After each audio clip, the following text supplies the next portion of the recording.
Bonjour Olivier. Bonjour Anne. Je suis très heureuse de ce moment avec toi. J'ai découvert ton livre, L'excellence décisionnelle, et j'ai tout de suite pensé à toi pour une entrevue parce que avec ton expérience de plus de 20 ans dans des entreprises tant québécoises que françaises, je pense que ton témoignage est vraiment important pour apporter de nouvelles façons de faire. Et je vais prendre un exemple. Si, admettons, je veux vendre plus, je veux doubler mon chiffre d'affaires. Comme beaucoup de compagnies. Voilà, ça c'est un sujet qui va plaire. Comment vendre plus? Est-ce que ça dépend que du directeur commercial? Est-ce que si le directeur commercial met autour de la table ses commerciaux, il va prendre une bonne décision? Ma réponse est non. Parce que quand on dit vendre plus, eh bien, il faut que ça soit vendable. Donc, il y a quand même l'expertise du marketing. Si on vend plus, il faut produire plus. Est-ce qu'on est capable de le faire?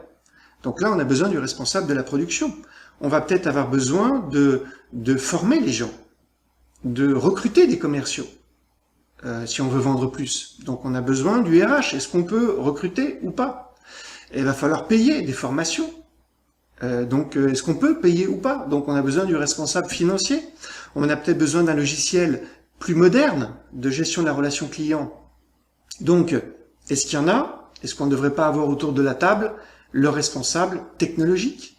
Donc, on voit que sur une question de vente, pour vendre plus, on a besoin de mobiliser plusieurs expertises et on ne peut pas se fier uniquement à une question de courage ou d'intuition. On a besoin de mobiliser l'intelligence collective. Donc, pour résumer, ce que tu proposes, ton approche s'adresse plutôt à,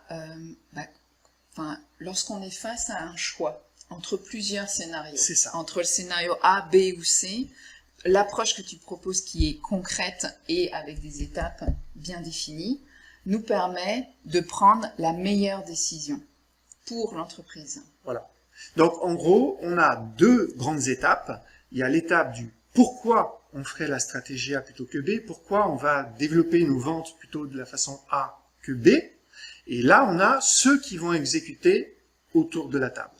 Et une fois qu'on se dit on va faire plein sud ou plein nord, mettons qu'on décide qu'on va plein nord, là, il y a le comment on y va. Donc, on va plein nord, mais on peut y aller en train, on peut y aller à pied, on peut y aller en avion, on peut y aller en pédalo. Et donc là, il y a une deuxième étape de co-construction où c'est peut-être pas forcément les mêmes personnes qui vont être là. Alors ça peut être les mêmes personnes, mais là on commence à rentrer vraiment dans le détail, c'est-à-dire on parle des moyens, des ressources, des budgets, etc. Parce qu'on peut avoir des grandes ambitions. Hein. Alors ça, c'est pas totalement nouveau, ça s'appelle le management participatif, ça fait très longtemps en fait que on dit il faut faire participer les gens, mais il faut pas les faire participer que comment on va mettre en œuvre la stratégie, il faut les faire aussi participer sur le pourquoi on fait ça plutôt que ça.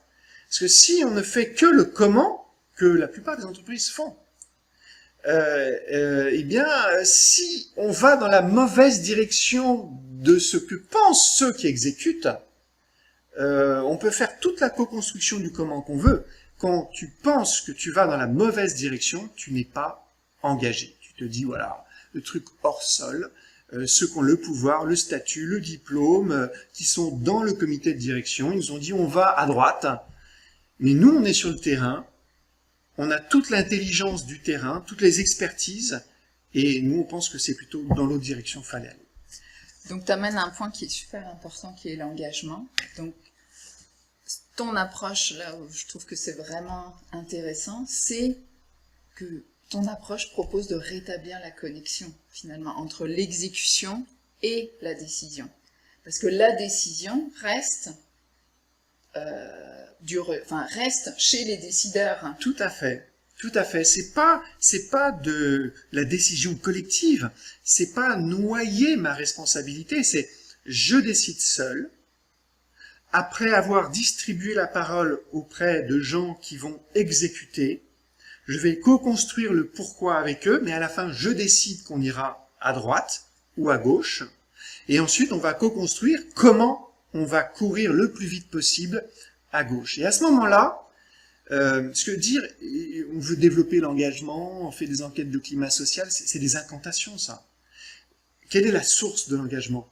La source de l'engagement, c'est que pourquoi on va plein sud, eh bien, je le comprends. C'est pas vendre le pourquoi. C'est pas vendre, nous allons aller plein sud ou plein nord. C'est co-construire qu'on va aller plein sud plutôt que plein nord. Du coup, le sens est partagé. Et ensuite, c'est co-construire comment on va y aller.